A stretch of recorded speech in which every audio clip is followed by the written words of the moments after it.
La inquietud mía es si hubo interés esta vez por escuchar temas más esotéricos, como por ejemplo los de entrevista.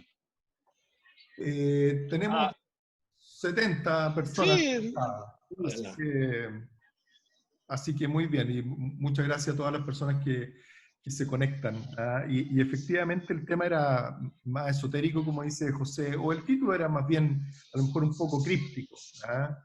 Eh, Tiene que ver con una discusión que yo he tenido, o una conversación que yo he tenido con José principalmente, yo creo que con Sergio un poco menos, ¿ya? Un poco menos, porque con José lo he conversado más largo, que tiene que ver con los estilos de entrevista, ¿ah? Tiene que ver con los estilos de la entrevista psiquiátrica.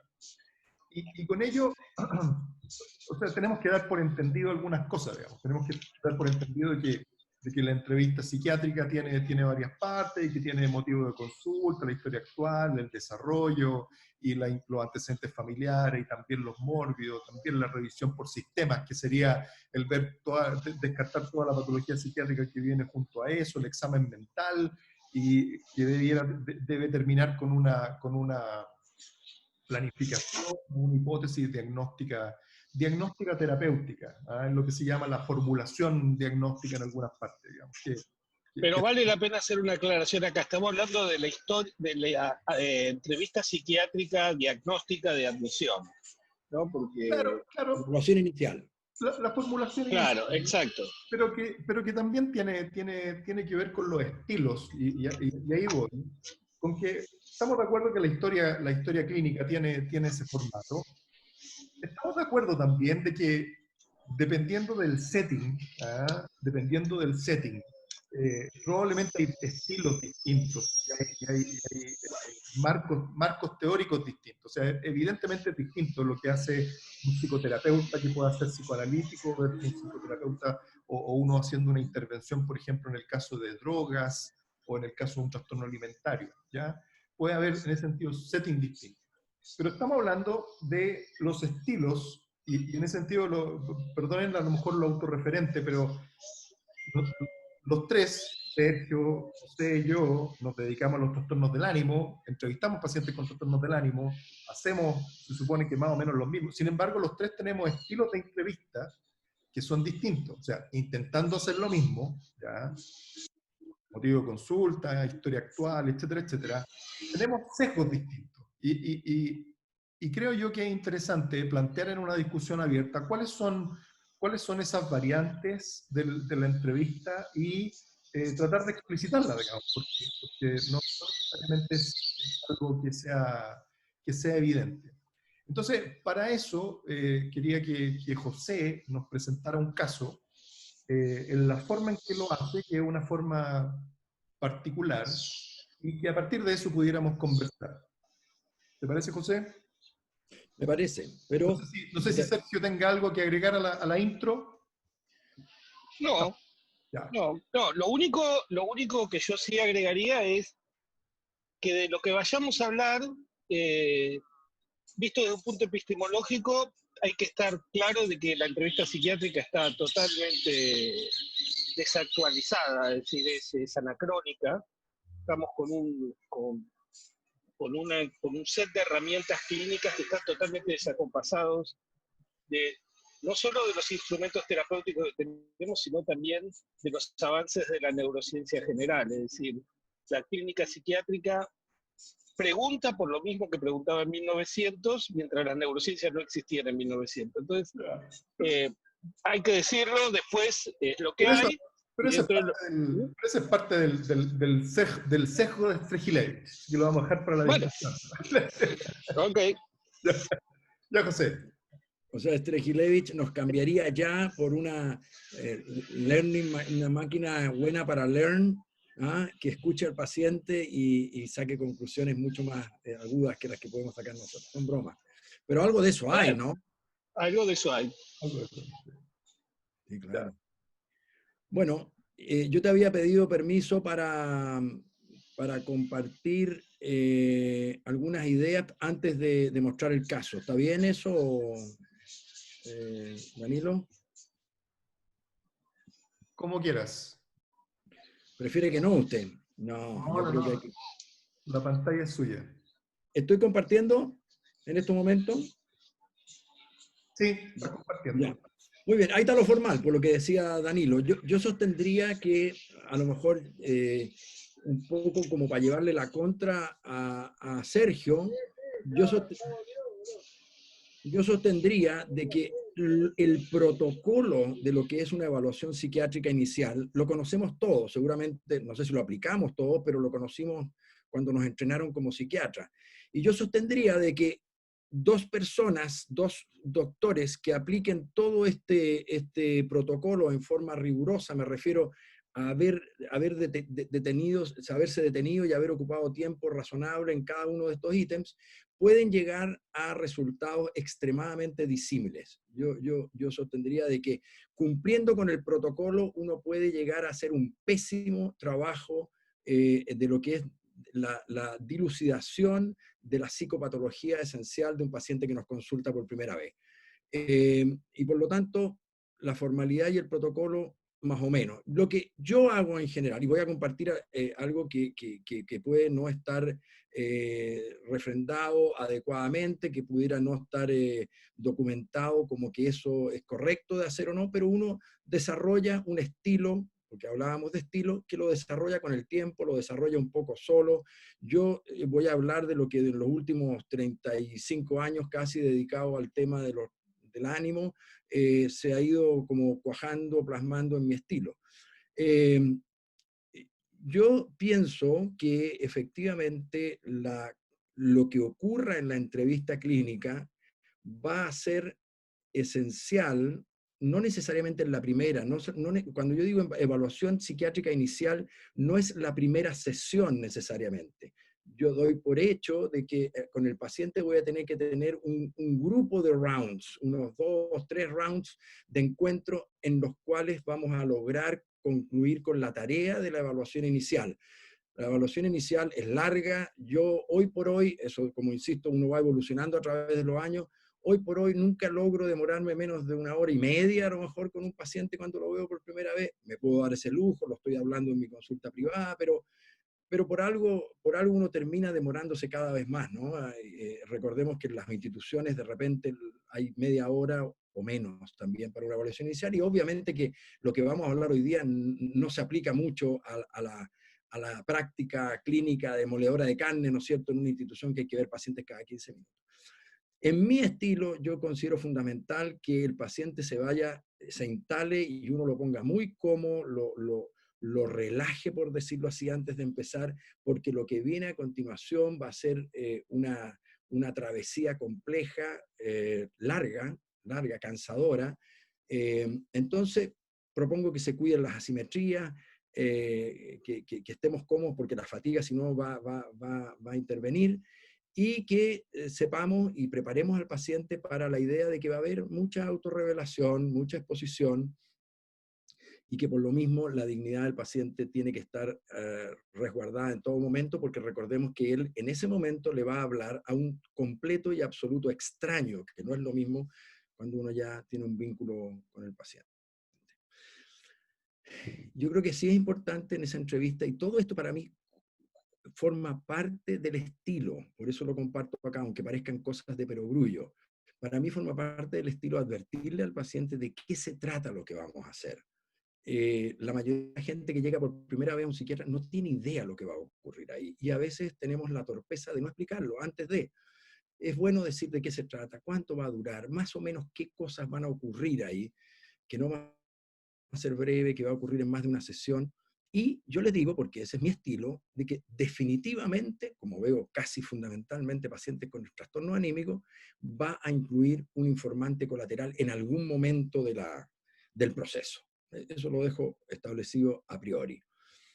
Y en esto no quiero para nada dedicar tiempo, pero solamente decir que el objetivo de ese primer encuentro muchas veces no tiene que ver con la cantidad ni la calidad de la información que voy a recabar, porque no se va a poder. Y por lo tanto, yo tengo muy claro que en esa primera entrevista la alianza es lo más importante. La alianza, que es un tema ese sí que es esotérico, digamos, para poder decir qué requiere para que se provoque la alianza, qué es lo que realmente va a poner a ese individuo al frente de uno en un estado que termine la sesión sintiendo, este tipo sabe de lo que me pasa a mí, ¿sí? Sabe, parece que por algún motivo misterioso le importa y por lo tanto creo que me va a ayudar. ¿Cómo se logra eso? Yo creo que es tema, a lo mejor tema para que algún día lo conversemos entre los tres o invitemos a alguien que pueda saber mucho más de eso, a conversarlo con nosotros. Pero en la primera entrevista, esa evaluación inicial es la alianza y lograr evaluar de alguna forma cuánto peligro estamos, a cuánto peligro estamos enfrentados. Yo personalmente, ese es un sesgo mío y estoy seguro que de mis dos colegas al otro lado también, busco rápidamente si estoy frente a algún grado de mixtura anímica, porque creo que es el estado de mayor peligrosidad en la práctica psiquiátrica ambulatoria. Y sin duda voy a estar muy atento durante toda la entrevista a la búsqueda cuidadosa de elementos hipomaniformes presentes o remotos, porque creo que ahí va a estar la esencia de una buena decisión inicial, que puede ser cambiada o no, pero como primero no dañaré, es muy importante la decisión respecto de que si lo que me consulta contiene o no contiene elementos hipomaniformes, y van a estar siempre mi ojo puesto con lupa, con telescopio, con todo lo que ustedes quieran buscando aquello. Yo parto de la base que, porque esto no quiero, parto de la base que en la primera entrevista solamente voy a lograr identificar un estado clínico, no el cuadro clínico completo, no el trastorno subyacente. Solamente me conformo con identificar un estado clínico del paciente que consulta. Eso incluye su peligrosidad. Por supuesto, el examen mental me implica, me aporta muchísimo respecto de ese tema, que es el estado clínico, pero los últimos días del paciente son claves. Necesito reconstituir con el paciente en esa primera entrevista qué es lo que recién ocurrió, recién, ayer, anteayer, la semana anterior. Parece perogrullo. Uno sabe, los que nos hemos dedicado a supervisar colegas durante los últimos 3 décadas, sabemos que esto muchas veces no ocurre. A veces hay colegas que quedan embelesados en la foto que nos trae el paciente y pueden determinar allí y dedicar allí una cantidad enorme de tiempo sin pensar que a lo mejor la foto ya está, en 5 minutos la tenemos y todo lo que es relevante de ahí en adelante es la película previa a la foto, inmediatamente previa, y yo pienso que ahí también hay que incorporar en esa primera entrevista elementos ya no del minuto antes, del día antes, sino que del periodo previo, quizás los últimos meses, para poder entender un poco qué es lo que está viviendo nuestro paciente que nos viene a ver. Yo creo que eso es bastante para una primera entrevista clínica, no se aspira a mucho más, o creo que es fantasioso o demasiado ambicioso pretender lograr mucho más. En mi estilo personal, que es lo que me pidió Danilo que compartiera hoy día, yo ocupo tiempo tratando de hacerme una idea de quién es el personaje que me va a hablar, quién es el personaje que me va a invitar a conocer su vida, su historia, sus problemas. Y eso entonces lo logro tratando de meterme mucho en lo que es su demografía inicialmente, si me dice que está emparejado hace cuánto y cuánto tiempo antes de convivir con su pareja estaba en una relación, y antes de esa relación cuánto tiempo antes estaba en otra relación. Y eso lo hago antes de comenzar a hacer la reconstitución social o lo que se llama la historia social del paciente. Lo hago como al mismo tiempo de preguntarle, ¿usted quién es?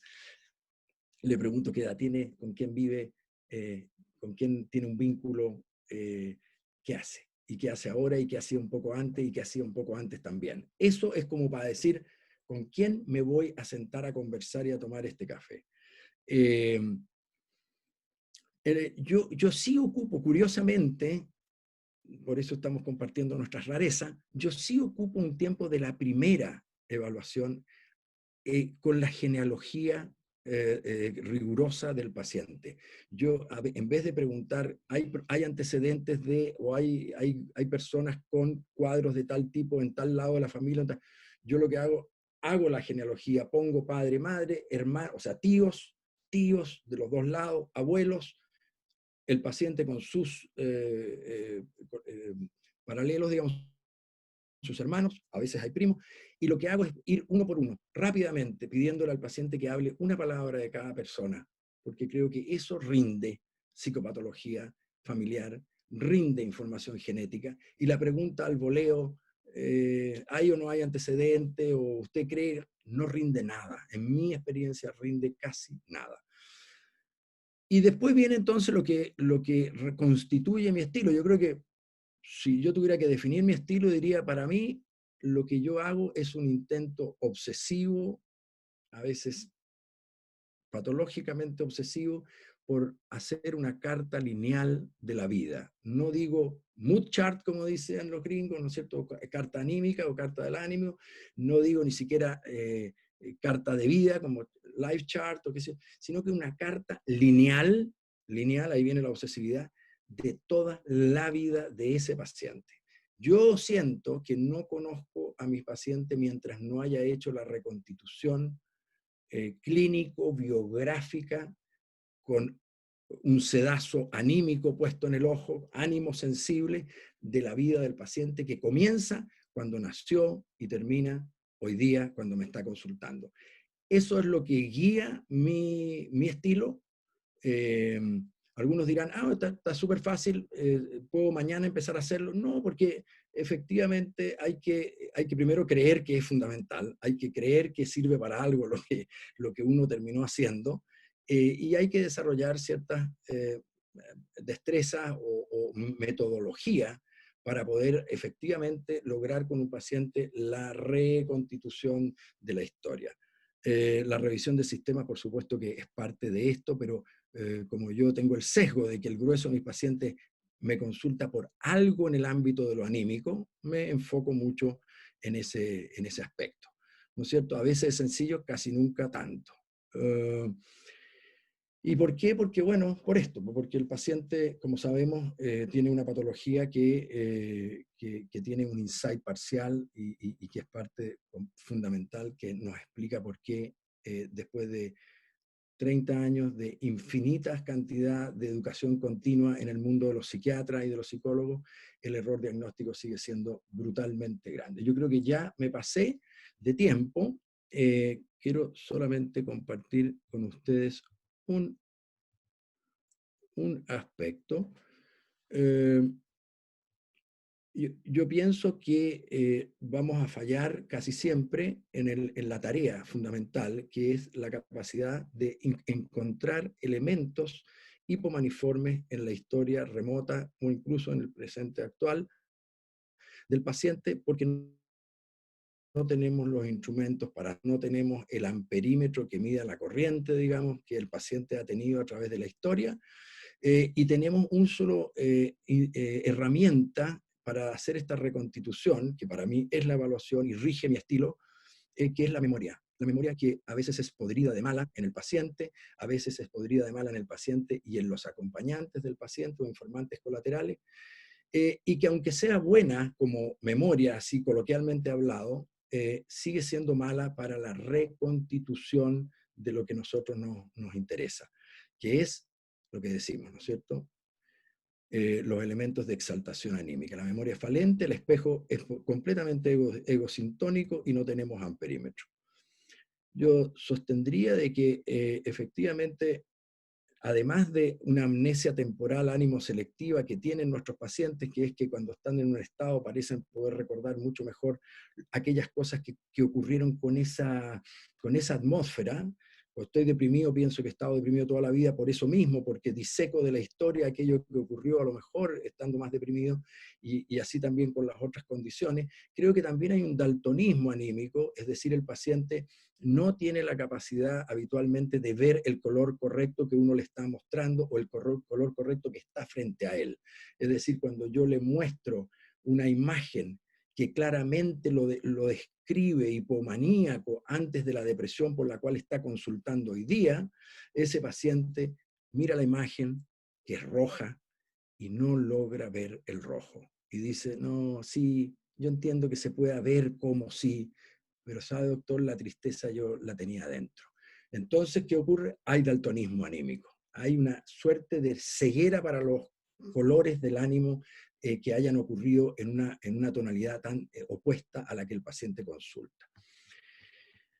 Producto de eso y producto de todo lo que he dicho es que pienso que hacer la carta de vida rigurosamente es fundamental. Se necesita que el paciente entienda de lo que estamos hablando. Es como que haya que educarlo sobre ánimo, incluso antes de hacer la entrevista completa, porque si no, no vamos a tener un lenguaje común, el testimonio colateral y desarrollar la destreza justamente para poder encontrar los síntomas. Eso es hacer carta de vida.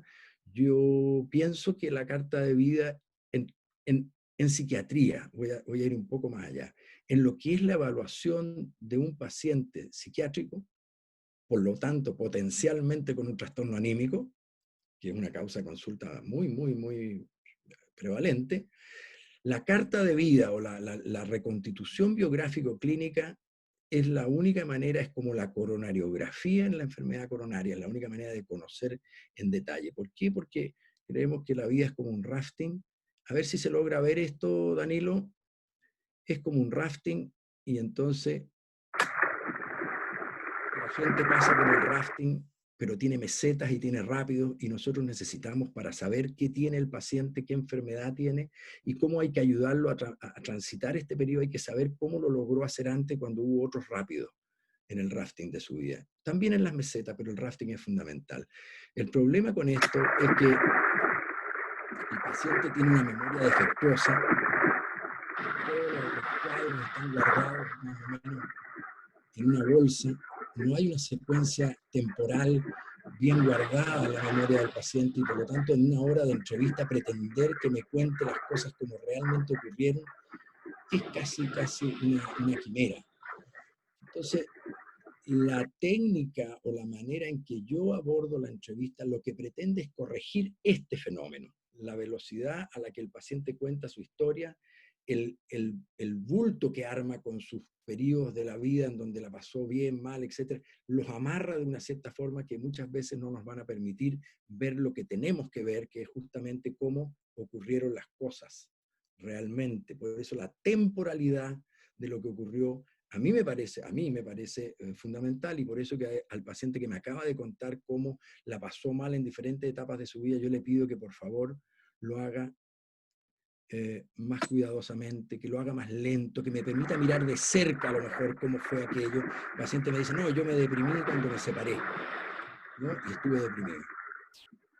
Y entonces, una vez más, aunque lo miramos de cerca y aunque le obligamos a disecar la historia, si se apura mucho en algunas partes no lograremos ver aspectos que sí son claves. Por ejemplo, en este paciente que me cuenta que se cayó de la balsa en un rápido, si lo vemos en cámara lenta, podríamos llegar a ver que facilitó las cosas para que hubiera después una caída. Y termino y muestro el caso que quiere que muestre mi querido colega Danilo. ¿Cómo salgo de acá?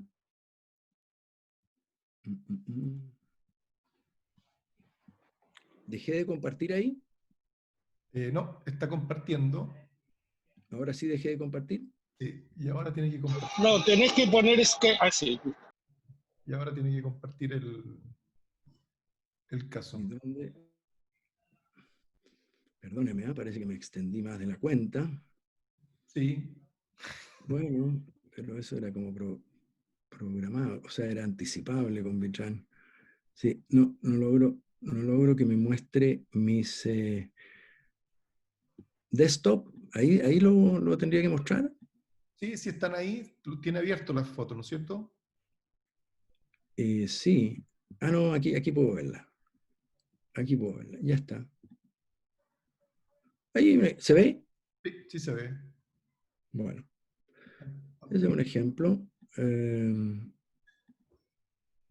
¿no es cierto?, de cómo se va viendo finalmente, porque la interpretación que yo hago, por lo menos de lo que estoy buscando, es que yo estoy buscando movimientos en la energía del paciente, en la energía anímica del paciente, y lo estoy entendiendo como si hay una energía que es capaz de energizar o desenergizar diferentes aspectos del funcionamiento anímico, y por lo tanto yo voy a intentar que el paciente me lleve a su historia viajar con el paciente a su historia en una reconstitución que va a ser lineal y que intentaré que a través de su reconstitución histórica pueda permearse en él aspectos de sus sentimientos de aquella época, aspectos de su comportamiento, de sus síntomas eventualmente, porque efectivamente si yo le pido que solamente recuerde síntomas,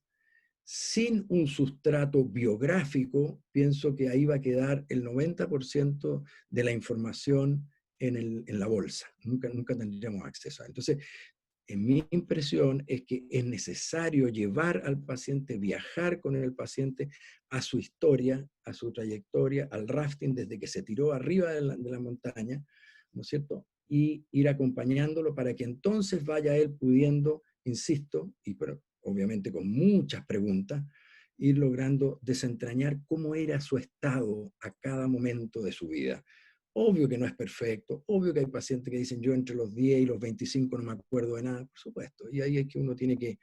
Entonces este es un paciente, por ejemplo, que vi hace algunos años, que me cuenta cosas que me hacen a mí pensar de que esto fue para una interconsulta en Europa, y, o sea, el paciente estaba viviendo allá, entonces está en inglés, no es por cursi, vulnerable, nunca se adaptó a los grupos, siempre tenía conflicto con los grupos, pero tenía conductas de riesgo, y yo asumo de que su ánimo era un tanto por debajo por el nivel, esto es la descripción final, ¿no?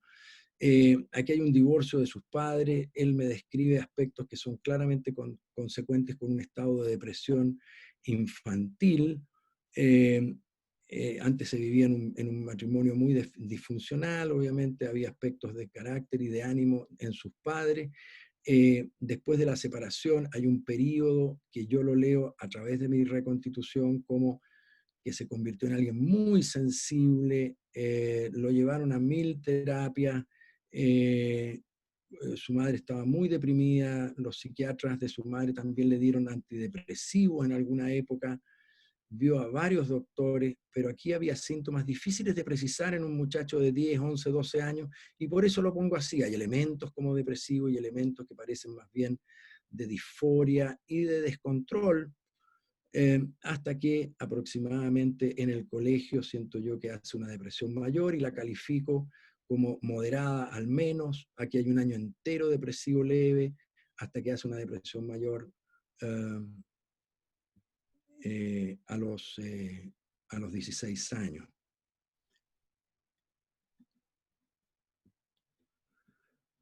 Finalmente, se recupera, hay un periodo de funcionamiento entre los 18 y los 20 años bastante normal. Es un chico que da los exámenes para irse a estudiar al extranjero inicialmente,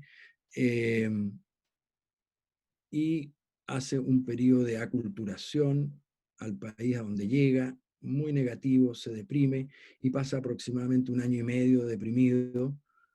Aquí ya está haciendo la educación superior en el hemisferio norte.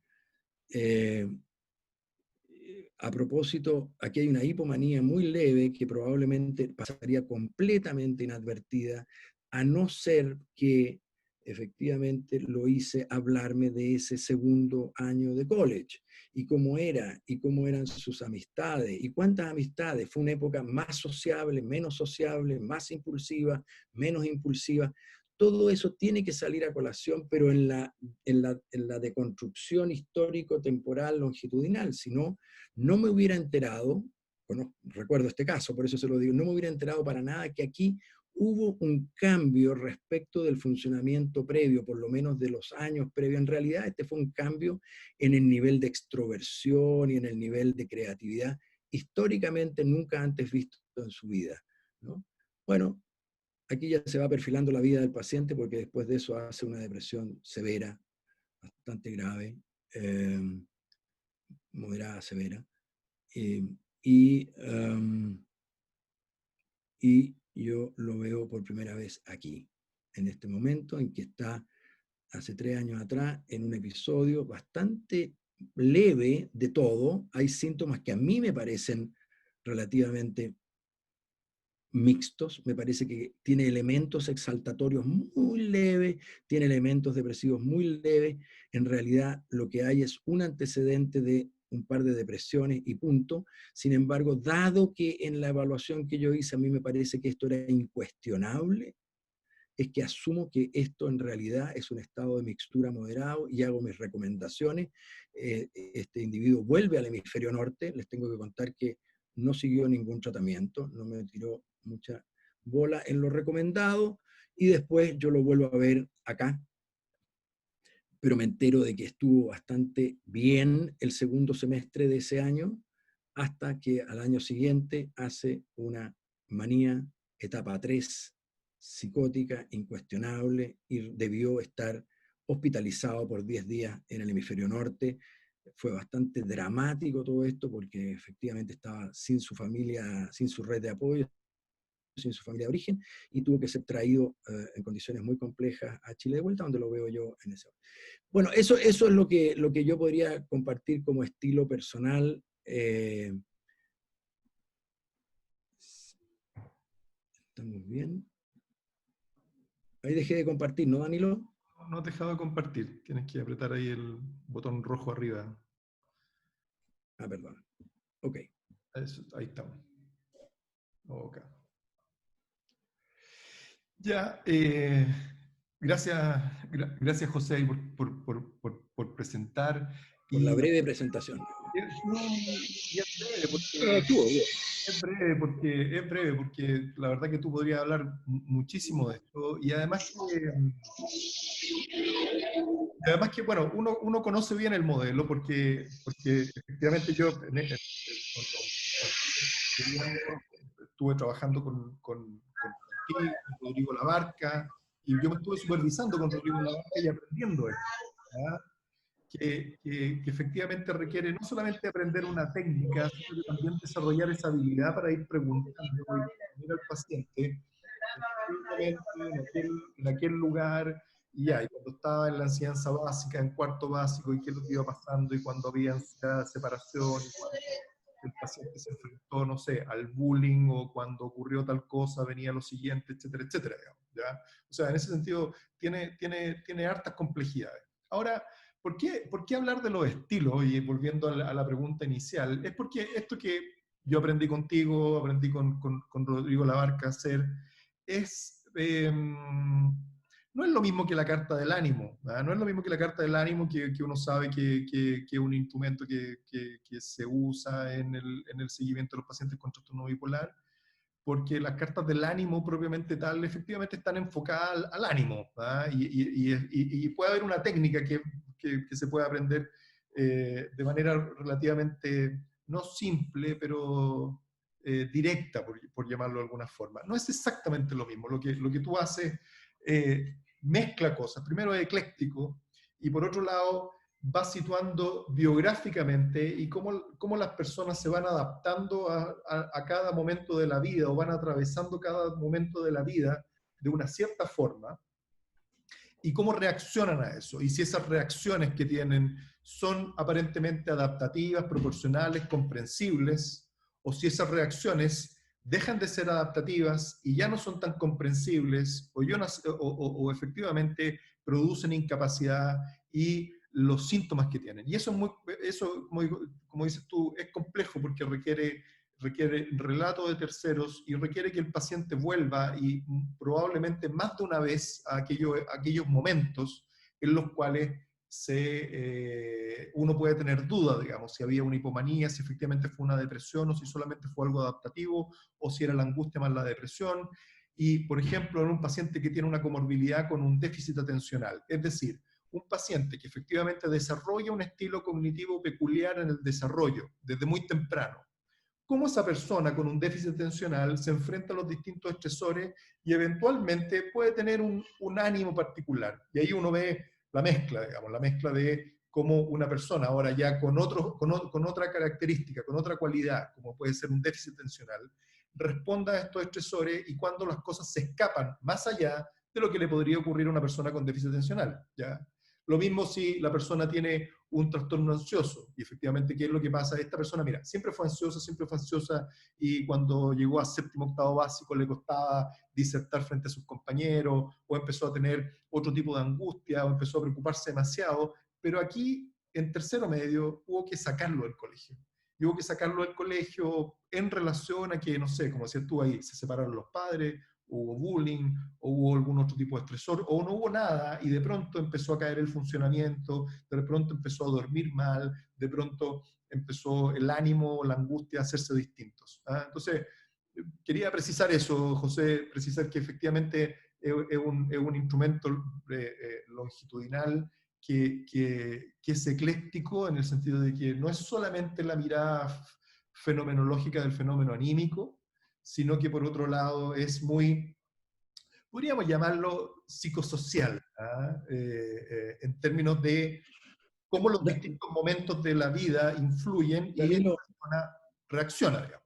¿Mm? Danilo, yo, a pesar de que inicialmente hubo mucho entusiasmo cuando se empezó a hablar de la formulación biopsicosocial y que después se perdió por completo el entusiasmo y encontramos todos los vicios que podía traer, digamos, ese enfoque. Yo todavía pienso que en un sentido muy benigno de la palabra, lo que yo intento hacer es muy biopsicosocial, porque lo que hace justamente es intentar ver cómo ese sujeto con su biología, sus vulnerabilidades de fábrica, ¿no es cierto?, a cada instante en que iba pasando por la trayectoria, ¿no es cierto?, tenía un contexto desde el punto de vista ambiental, tenía un contexto del desarrollo que hasta ese momento se había producido en su vida psicológica o emocional, estaba relacionado con el hecho de que previo a eso hubo 2 años de violencia intrafamiliar o no. O sea, eh, yo diría que no es un chart anímico, definitivamente. No tengo empacho o no tengo pudor de decir que no es un chart anímico. Yo digo, es una reconstitución lineal, biográfico, clínica, con sensibilidad anímica del que la intenta hacer, con mucha sensibilidad anímica o con lupa anímica para poder ir viendo si en ese periodo en que me describe A, B o C, veo o no veo energizaciones excesivas o insuficientes de sus hebras anímicas de funcionamiento. Sergio. Comparto con tu análisis de mi estilo. A ver, se escucha, sé que hay mucho ruido ambiente, no sé si se discrimina la voz. Y ¿Sí? harto. Sí, bueno, a ver, empecemos por los estilos. Yo no creo que, por ejemplo, voy a hablar de mi estilo, porque no puedo hablar del estilo de otro. Yo creo que prácticamente es el mismo que le está contando José. Yo estoy empujando a la gente que trabaja conmigo de hace rato a usar este modelo de la línea de vida, pero por muchísimas razones. Entre otras, y hay una fundamental, es que una imagen pesa lo que pesan 1000 páginas escritas. Es decir, hay mucha más información en una imagen que en el Quijote. Entonces, esta propensión que tenemos los psiquiatras a escribir entorpece enormemente después la recapitulación de la información y todos sobreestimamos la capacidad integrativa que tenemos de la información recogida y creemos que en un orden secuencial, sintáctico, eso se pierde. Entonces, la foto es mucho más sintética y abundante a la vez que la forma escrita. Ahora, ¿qué es lo que a mí no me... A ver, déjenme decir lo que quiero decir, digamos. En definitiva, yo tengo el mismo modelo. Ahora, yo creo que los psiquiatras no podemos, y digo no podemos, porque estamos obligados hasta éticamente, a renunciar, a aspirar a una semiología mucho más avanzada que esta que estamos teniendo. Es decir, nosotros estamos todavía ocultando a nuestros pacientes con la oreja pegada al pecho, ni siquiera el estetoscopio hemos inventado, y si nosotros fuéramos cardiólogos o clínicos, estaríamos enfrentando al COVID apoyando la oreja en el pecho y en vez de usar el oxímetro estaríamos esperando que el paciente se ponga azul para decir que está saturando poco. Es decir, eso lo tenemos que tener claro y como es tan divertido hablar con gente y es tan encantador relatar lo que estamos haciendo, a veces quedamos embelesados en nuestra habilidad y nos perdemos de vista que lo que estamos haciendo es realmente poco y primitivo. Esto creo que es un statement, es decir, hay que decirlo, está costando, no está saliendo, no funciona ninguno de los métodos alternativos a la entrevista psiquiátrica, no hay, los machine learning todavía no tiene aplicabilidad clínica cotidiana, pero no podemos dejar. ¿Por qué? Y yo creo que lo que José ha dicho, y la verdad que lo he aprendido charlando con ustedes, y charlando con Daniel Flinchtentrain también, es que acá tenemos un problema que es concreto. Nosotros tenemos como principal obstáculo algo que se llama narrativa, y después lo vamos a tener que tener como principal aliado en el tratamiento. Es decir, nosotros tenemos que destruir la narrativa del paciente y convertirla en algo comprensible de acuerdo a los elementos clínicos semiológicos que guían hoy nuestro diagnóstico después de la implementación del tratamiento, y después vamos a tener que construir otra narrativa desde esos elementos para que el paciente pueda incorporar su tratamiento que lo incluya, es decir, que lo incluya como sujeto de su propia narrativa, todo esto. ¿Por qué lo digo? Porque creo que el sujeto está en su narrativa y la forclusión de no, porque nadie que no se ve incluido en el tratamiento lo hace, es un tema absolutamente pragmático, es decir, no hay ninguna ética por detrás de lo que estoy diciendo, más allá de incluir a una persona de la mejor manera posible para poder acceder a un tratamiento que creo que le puede hacer bien.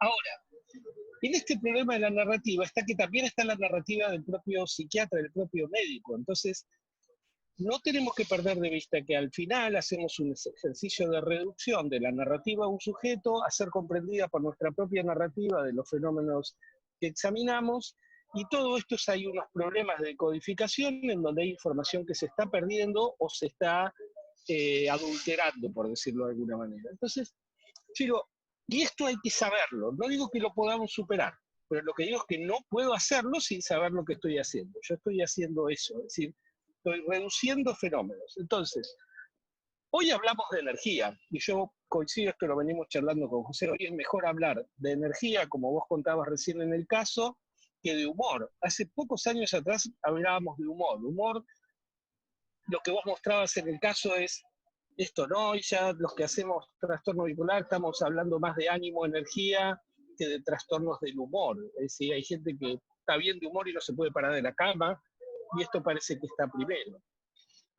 Ahora, dicho esto, ¿qué cosas, digamos, digo, para sumar al modelo de lo que hace José y para salir de esta cosa medio esotérica que estoy diciendo? Una de las cosas que yo hago es, he aprendido con los años a hacer algunos exámenes de algunas funciones cognitivas que tienen importancia a la hora de generar algunas clasificaciones o nomenclaturas. Uno es social cognition, es decir, yo incorporo chistes en la entrevista, muchos, y cada vez más ofensivos, digo bien, para lo cual la primera parte de la entrevista, lo que mencionaba José, de crear un clima donde la persona entienda que yo estoy del lado de él y estoy cómodo y qué sé yo, es fundamental, porque se me van a pegar una piña en el primer chiste.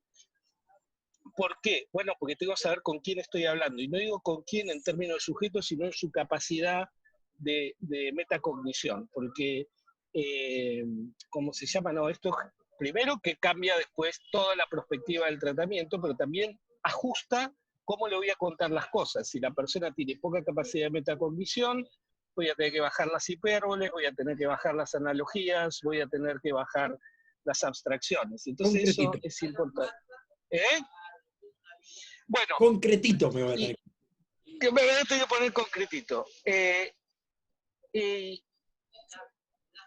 Y lo último es que también a través de eso, lo que uno va a identificar cuál es el nivel de angustia con la que experimenta el paciente esta confrontación con su narrativa, porque esto lo sabemos todos, si uno se pone, es como, esto uno lo aprende de los pediatras, ¿no? Si el pediatra le hace hablar, después el paciente no va al consultorio, entonces le pone chupetí, pone la ranita, digamos, y hay que hacerlo, ese es el ABC de la medicina. El paciente tiene que volver al consultorio, entonces uno tiene que hacer esto siendo lo más simpático en el sentido de empatía posible, y nada. Ahora, de nuevo, el ejercicio es de deconstrucción. Esto uno lo tiene que saber. Uno va a alterar la narrativa con que llegó esa persona a contar lo que pasaba, y la va a traducir en elementos que son los que hoy creo que se ajustan a lo que tengo para hacer con ese paciente. Y con esto termino, acabo de revisar un paper muy interesante de Cambridge, de Oxford, perdón, que es con el True Colors. El True Colors es uno de los primeros devices de asentamiento de fluctuaciones anímicas. Ahora, ¿qué tiene de bueno el True Colors? El True Colors pregunta en una escala de síntomas depresivos y una escala de síntomas maníacos cómo está la persona, pero tenía un truquito que la persona podía setear en su device algunas preguntas que él creía conveniente monitorear. O sea, el propio sujeto, el propio usuario, podía, aparte de llenar los datos de depresión y manía, hacerse a sí mismo algunas preguntas que el propio aparato no había contemplado. Y acaban de mandar, esto no lo ve nadie, a Journal of Affective Disorder, un análisis de cuáles son las preguntas que los propios pacientes se hacen y que no hacemos los psiquiatras. Y es Genial. muy interesante. Claro, ¿por qué? ¿Qué preguntan? Una, mood instability, es decir, el 21% agregó al análisis sincrónico un análisis diacrónico de cómo fluctúan en el tiempo, o sea, la percepción de inestabilidad del ánimo. Otro, el monto de ejercicio físico hecho a lo largo del día. Y lo tercero, un análisis mucho más concreto de la capacidad la capacidad de trabajo y de interacción social. Es decir, al final los pacientes dicen, me tenés que preguntar cuán inestable estoy, cuánto me moví y qué bien me desempeñé, más que si estoy muy triste o muy acelerado. Entonces, guarda, porque probablemente ni siquiera estemos preguntando lo correcto. Es decir, a eso voy, eso y con esto me callo. No, Sergio, o sea,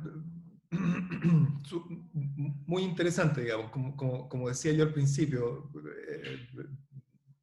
esta conversación la hemos tenido, pero en forma fragmentada, y efectivamente es súper interesante escuchar a Sergio. De mis sesgos, o sea, de lo que a mí me ocurre, digamos, con lo que estamos hablando.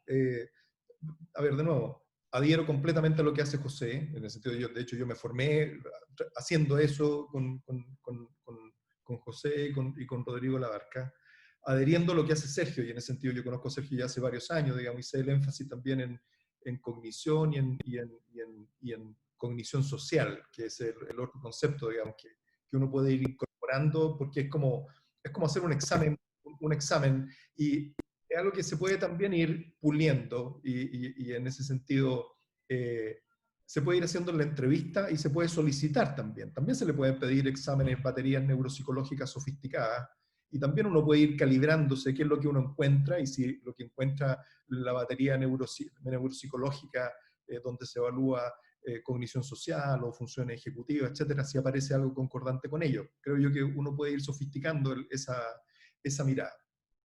Mi único sesgo que yo agregaría es que yo soy más desconfiado con respecto efectivamente a mi capacidad de poder ubicar al paciente y de poder registrar un relato confiable de su ánimo en el tiempo. Soy más desconfiado de su memoria, ¿ya?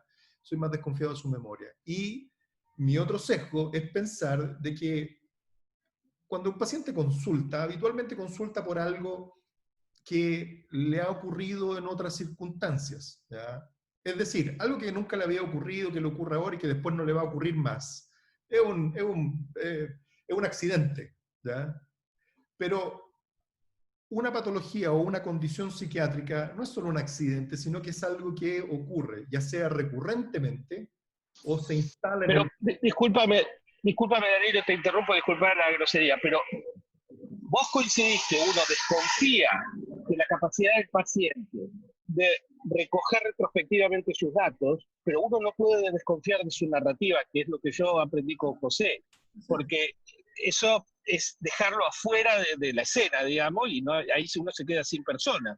Entonces, recoger la narrativa, por más que uno desconfíe del dato, hay que hacerlo igual.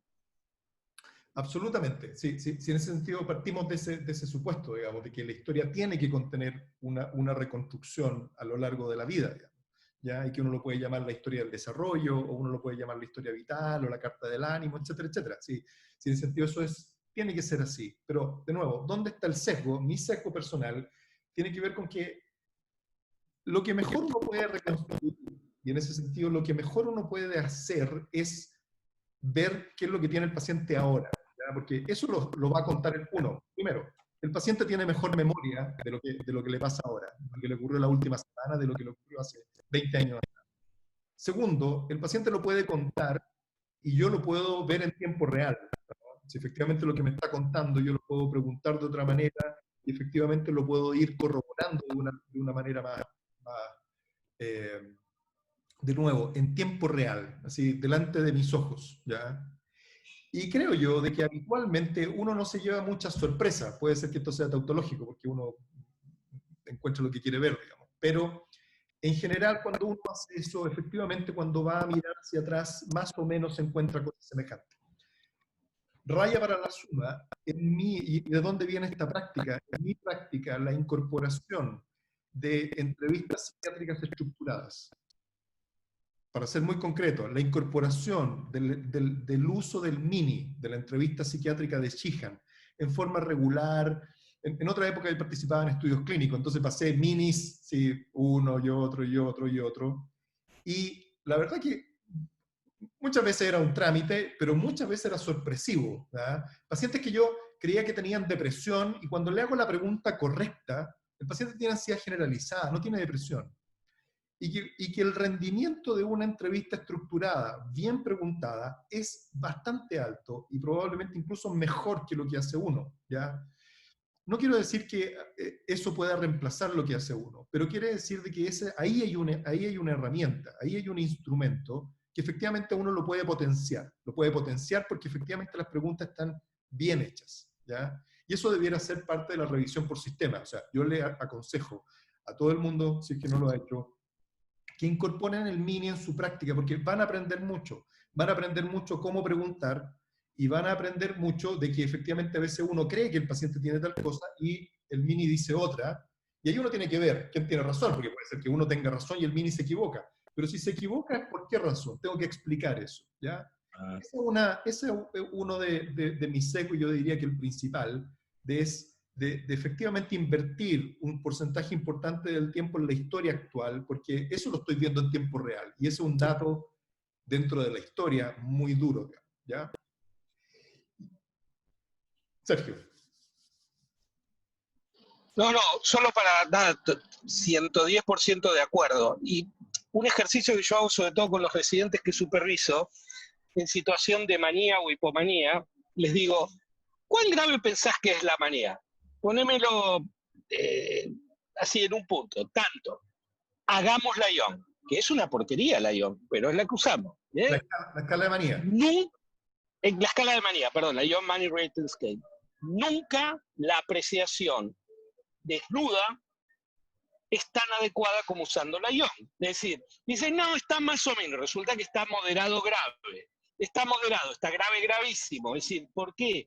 Porque esta es la narrativa de uno subvierte la escucha también. Entonces, hay que hacer también este ejercicio que estás diciendo. En manía es claro, es decir, a ver, uno se pasa 9 pacientes deprimidos, llega el maníaco. Cuando llega el maníaco, uno dice, y tiende a subestimar la gravedad de lo que está pasando. Bueno, la otra que nos ha pasado a nosotros es con el asentamiento sistemático de síntomas obseso-compulsivos. Llega un paciente que cuenta que está deprimido, ansioso, hipomaníaco, y uno se olvida de preguntar, por ejemplo, síntomas obseso-compulsivos, y cuando lo empieza a hacer sistemáticamente, uno se lleva una sorpresa, nada. Y esa de nuevo, y esa es otra ventaja del usar una entrevista estructurada, porque es la revisión de sistema, digamos. O sea, los médicos tienen su revisión de sistema. Nuestra revisión de sistema debiese ser una entrevista estructurada para ir viendo paso a paso. Si tiene fobia social, si tiene trastorno obsesivo compulsivo, uno podría decir, nah, la escala es para novatos, o la verdad que una escala no puede reemplazar el criterio clínico. De acuerdo, no puede reemplazarlo, pero la escala hace muchas cosas muy bien, y una de ellas es revisar sistemáticamente, ¿ya? Cosas que a uno se le pasan de largo, y las pregunta muy bien, ¿ya? Entonces, creo yo que es un aporte.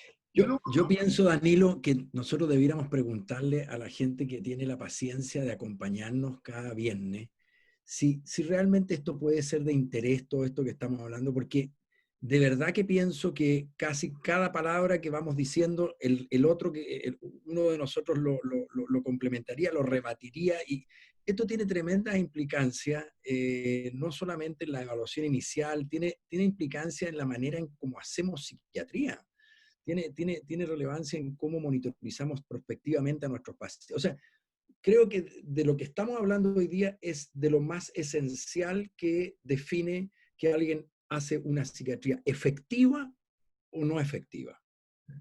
Y eso, así de relevante, ¿no? y eso Entonces, yo me preguntaría, sí. ¿cómo? Y eso que estamos hablando, de nuevo, de diferencias de estilo en tres personas que vemos pacientes con trastornos del ánimo, ¿ya? Y que hacemos más o menos lo mismo, digamos. O sea, y que nos va más o menos bien a los tres sin hacer lo mismo. y claro, Nos va más o menos bien en el sentido que hemos logrado fraguar una práctica que otros han considerado valiosa. Pero apoyándome en esto que estamos charlando, yo creo que hay que incorporar un par de cosas más. Un par de cosas es... Lo digo porque son la una. Entrevista. Sí, yo lo digo cortito. Ya cumplimos la hora. Sí, lo digo cortito. Yo no empiezo la entrevista sin saber qué está tomando, si es que el paciente toma algo. ¿Por qué? Porque lo hizo acá un colega en las preguntas. En mi set de preguntas está incluido todos los efectos adversos, motores y conductuales, y si yo no sé qué está tomando, empiezo a preguntar pavadas o malentiendo alguna de las descripciones del paciente, acaticia por ansiedad, apatía por depresión, etc. Entonces esto es fundamental, yo no puedo... Y la otra cosa que hago, y lo digo más como gerontopsiquiatra, voy a buscar al paciente a la sala de espera, le veo levantarse de la silla, lo veo caminar por el pasillo, veo cómo camina, veo cómo gira para entrar al consultorio, veo cómo se orienta, le veo el tamaño de las nalgas para ver cuánta musculatura tiene, es decir, la parte del examen se ríe. Cuando uno trabaja con viejitos que ya están emanciados, ese es el diagnóstico diferencial entre ataxia multifactorial o no. O sea, esta de estar con la pipa sentado y escuchando un talking head, es decir, una persona que habla sin ver cómo está el cuerpo que habla, digamos, es una quimera, digo, porque esa es otra cosa que es probablemente uno de los errores más importantes. Decir, voy a hacer el examen físico. No todo es examen físico. Estamos haciendo un examen físico. Sí, no, totalmente de acuerdo. Y ahí, claro, no sé si nos escapamos, pero yo creo que es súper importante, Sergio. Yo creo que has mencionado varias cosas. Uno, que a propósito del estilo, que uno hace o uno debiese hacer más o menos siempre, más o menos lo mismo que hace. O sea, en ese sentido hay que, la otra vez lo hablábamos en otro programa, digamos, hacer lo que hacen los tenistas, digamos, tener ciertos rituales que uno tiene que hacer para hacer siempre lo mismo y no perder de hacer las preguntas que correspondan. ¿Ya? Esa es una cosa. Lo otro, ¿qué otras cosas incluye el examen psiquiátrico, la revisión de sistemas, más allá del mini y de la entrevista estructurada de los síntomas psiquiátricos? Dos cosas. Sergio tiene el sesgo de los trastornos motores, ¿ya?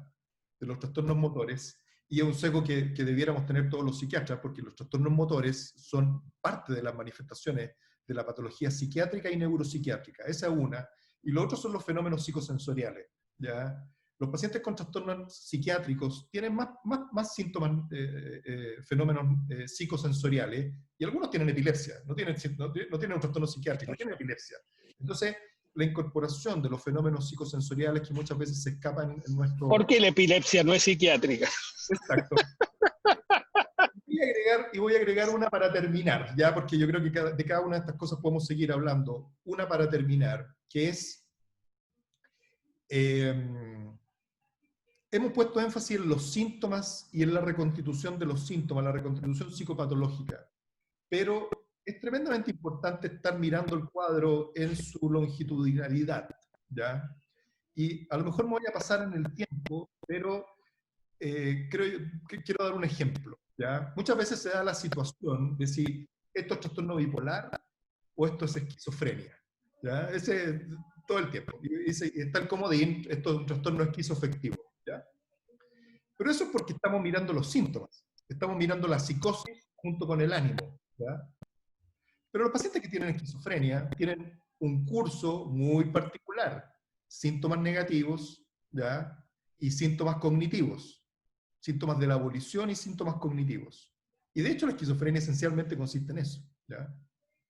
Progresivamente en el tiempo, sin tantas fluctuaciones, bastante estable.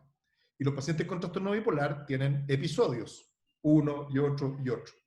A veces lo que hay que hacer, más allá de los síntomas, es mirar hacia atrás y ver si los pacientes tienen algo así, estable, con síntomas negativos y síntomas cognitivos, o si tienen algo así, algo episódico, ¿ya? Y lo demás, si es esquizoafectivo, bipolar, no bipolar, da lo mismo. Si es episódico, se va a parecer al trastorno bipolar y hay que tratarlo como bipolar. Si no es episódico, se va a parecer más a la esquizofrenia y en ese sentido va a tener un curso más de ese tipo. Y ahí es donde los síntomas no nos ayudan, más bien a veces nos nublan un poco la manera de mirar. A veces tiene que ser simplemente el patrón. Este es un patrón episódico, este es un patrón continuo, o este es una manera de ser que de repente se empeora. ¿Ya? Y ahí hablamos de los trastornos de la esquizofrenia, los trastornos del ánimo y los trastornos ansiosos, que cada uno tiene un perfil distinto.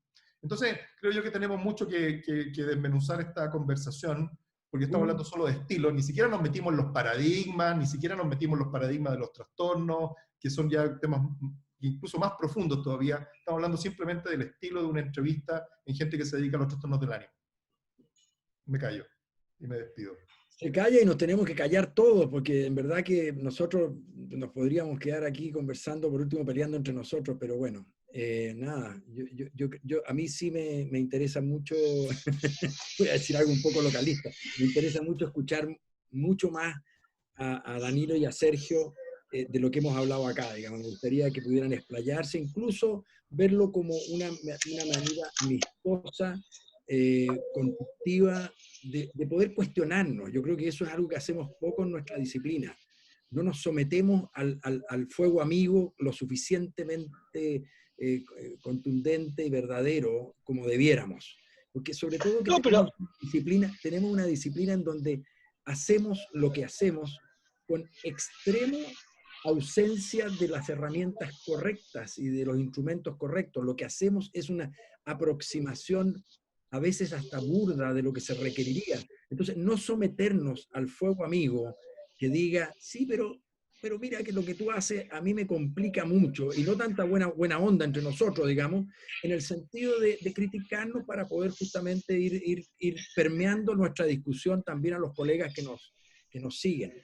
Pero, José, déjame decirte algo de lo que acabas de decir. Yo creo que la confidencialidad, y esto ahí tiene bastante que ver el psicoanálisis, que ha impregnado a la clínica psiquiátrica así culturalmente, hasta estéticamente, ha generado impunidad, es decir, anonimato y por ende impunidad.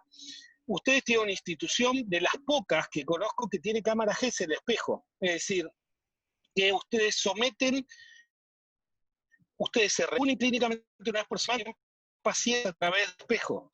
Entonces, no solo se ve el paciente, sino que se ve al psiquiatra cómo examina, cómo lo hace, si lo hace bien, lo hace mal. Yo hace años superviso a residentes y desde hace bastantes años, ya casi 15, todos tenemos smartphones, y nadie filma pacientes.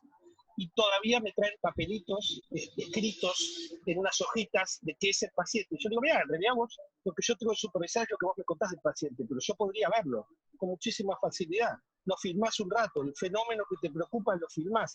Nunca se niegan los pacientes a ser filmados, porque saben que como que es una radiografía. Es decir, quieren que, o sea, saben que hay más información en una película que en un relato de un tercero. Entonces, esto que acabas de decir yo creo que es un tema crucial. Los psiquiatras hemos perdido el ejercicio de exponer nuestras habilidades frente a un par, y creemos que todos somos probos, y esto no es así. Es más, ninguno de nosotros sabemos, porque hemos pasado por el espejo, que lo hacemos 100% bien. Todos tenemos virtudes y defectos que tienen que ser compensados por un tercero. Trabajamos en equipo. No, Sergio. Gusto de verlo, don Sergio, que siga bien recuperándose. Sí, no siento las piernitas. Danilo, gusto de verlo. Chao, chao. Chao. Chao, que estén.